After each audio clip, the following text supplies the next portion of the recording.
Yathindra BJP ಅಭ್ಯರ್ಥಿ ಬಗ್ಗೆ white colour ರಾಜಕಾರಣಿ ಬೇಕಾ ಅಂತ ಹೇಳಿ ಸ್ಟೇಟ್ಮೆಂಟ್ ಬಂದಿದೆ.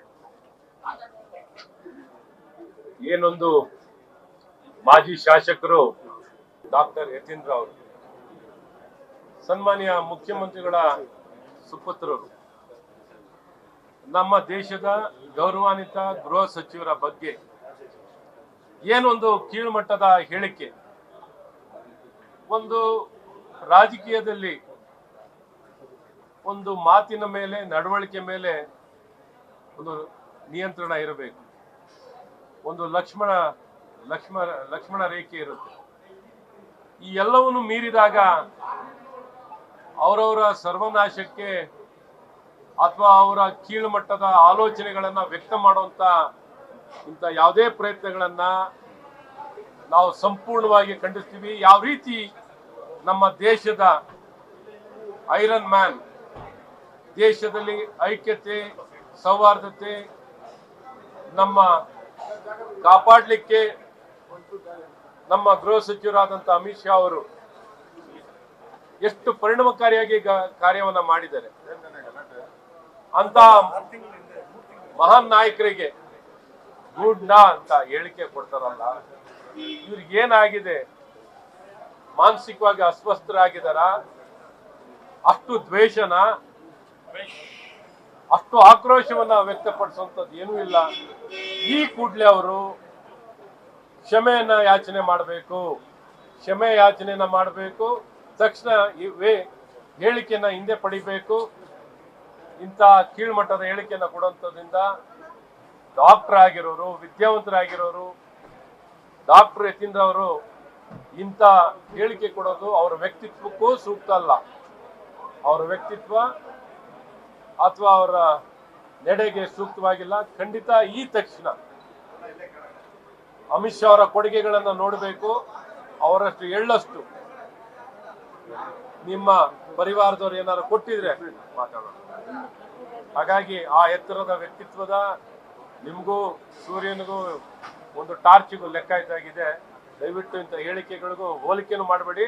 ನಿಮ್ಗಂತ ಹೇಳಿಕೆ ಕೊಡುವಂತ ಅರ್ಹತೆನೂ ನಾನು ಇಲ್ಲ ಅಂತ ಹೇಳಕ್ ಇಷ್ಟಪಡ್ತೀನಿ. ಸಿದ್ದರಾಮಯ್ಯ ಅವರು ಹೇಳಿದ್ದಾರೆ, ಮಂಜುನಾಥ್ ಅವರು ವೈಟ್ ಕಾಲರ್ ರಾಜಕಾರಣಿ, ಅವರು ಜನಸೇವೆನೇ ಮಾಡಿಲ್ಲ, ಜನಸೇವೆ ಮಾಡೋರು. ಆ ಜನಸೇವೆ ಅಂದ್ರೆ ಏನು ಅಂತ ನಮ್ಮ ಸನ್ಮಾನ್ಯ ಲೋಕಸಭಾ ಸದಸ್ಯರಾದಂತ ಡಿ ಕೆ ಶಿವಕುಮಾರ್ ಅವರಲ್ಲಿ ಸುರೇಶ್ ಅವರಲ್ಲಿ ಕೇಳ್ಕೋಬೇಕು. ಜನಸೇವೆ ಅಂದ್ರೆ ಏನು ಅಂತ. ಇವತ್ತು ಯಾವ ತರ ಇವರು ಜನಸೇವೆ ಮಾಡಿರೋದಿದೆಯಾ? ಬರೀ ರಾಜಕೀಯ ಮಾಡ್ಕೊಂಡು ಬಂದಿದ್ದಾರೆ ಹೊರತು, ದೌರ್ಜನ್ಯಗಳನ್ನ ಮಾಡ್ಕೊಂಡು ಬಂದಿದ್ದಾರೆ ಹೊರತು, ಅಧಿಕಾರ ದುರ್ಬಳಕೆಯನ್ನ ಮಾಡಿದ್ದಾರೆ ಹೊರತು, ತಮ್ಮ ಲಾಭಕ್ಕೆ ತಮ್ಮ ಅನುಕೂಲಕ್ಕೆ ರಾಜಕೀಯವನ್ನ ಮಾಡ್ಕೊಂಡು ಬಂದಿದ್ದಾರೆ.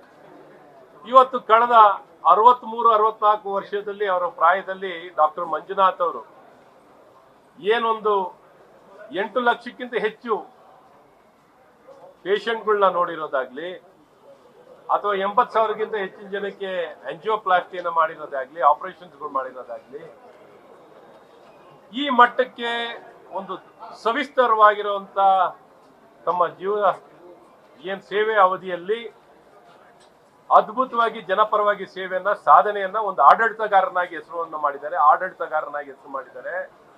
ಒಂದು ವೈದ್ಯನಾಗಿ ಹೆಸರು ಮಾಡಿದ್ದಾರೆ, ಒಂದು ಉತ್ತಮ ಮೌಲ್ಯ ಇರುವಂತಹ ಒಂದು ವ್ಯಕ್ತಿಯಾಗಿ ಬೆಳೆದಿದ್ದಾರೆ. ಇಡೀ ಸಮಾಜ ಜಾತೀತೀತವಾಗಿ ಎಲ್ಲರೂ ಒಪ್ಪಿಗೆ ಮತ್ತು ಮೆಚ್ಚುಗೆ ಪಡೆದಂತ ಅಪರೂಪದ ವ್ಯಕ್ತಿ, ಪದ್ಮಶ್ರೀಯನ್ನು ಪಡೆದಿರುವಂತವ್ರು, ಎಲ್ಲಾ ಸಾಲಿನ ಎಲ್ಲಾ ವಿಶ್ವವಿದ್ಯಾನಿಲಯದಿಂದ ಡಾಕ್ಟರೇಟ್ ಪಡೆದಿರೋರು. ಈ ರೀತಿ ಎಲ್ಲರಿಗೂ ಒಪ್ಪುವಂತ ವ್ಯಕ್ತಿ ಸಾಮಾನ್ಯವಾಗಿ ನೀವು ಕಾಣ್ಲಿಕ್ಕೆ ಸಾಧ್ಯವಿಲ್ಲ.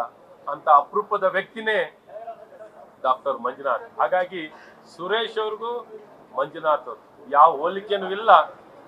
ಹೋಲಿಕೆನೆ ಮಾಡ್ಕೋಬೇಡಿ ಸುರೇಶ್. ಜನ ನಿರ್ಣಯ ಮಾಡ್ತಾರೆ, ಜನ ಬಹಳ ಸ್ಪಷ್ಟವಾಗಿ ಹೇಳ್ತಾರೆ. ಮಂಜುನಾಥ್ ಅವ್ರನ್ನ ಪ್ರೀತಿಸ್ತಾರೆ ಜನ. Unconditional love. ಮಂಜುನಾಥ್ ಅಂದ್ರೆ ಎಲ್ಲಾರ್ಗೂ ಅಭಿಮಾನ. ಹಾಗಾಗಿ ಮಂಜುನಾಥ್ ಅವ್ರ ಬಗ್ಗೆ ನೀವು ಏನು ಹೇಳಿಕೆ ಕೊಟ್ಟಿದ್ದೀರೋ ಸಂಪೂರ್ಣವಾಗಿ ಒಂದು ದ್ವೇಷ ಆಧಾರಿತವಾಗಿ, ತಮ್ಮ ಏನು ಹತಾಶರಾಗಿ ದ್ವೇಷದಿಂದ ವೈಮನಸ್ಸಿನಿಂದ ಹೇಳಿಕೆಯನ್ನು ಕೊಟ್ಟಿದ್ದೀರಾ. ಹಾಗಾಗಿ ಜನ ಇದಕ್ಕೆ ಸಂಪೂರ್ಣ ತಿರುಗೇಟನ್ನು ನಿಮಗೆ ಕೊಡ್ತಾರೆ. ಎಲ್ಲ ಮತ ಡಾಕ್ಟರ್ ಮಂಜುನಾಥ್ ಪರವಾಗಿರ್ತಾರೆ. ಎಲ್ಲರ ಆಶೀರ್ವಾದನು ಮಂಜುನಾಥ್ ಪರವಾಗಿರ್ತದೆ.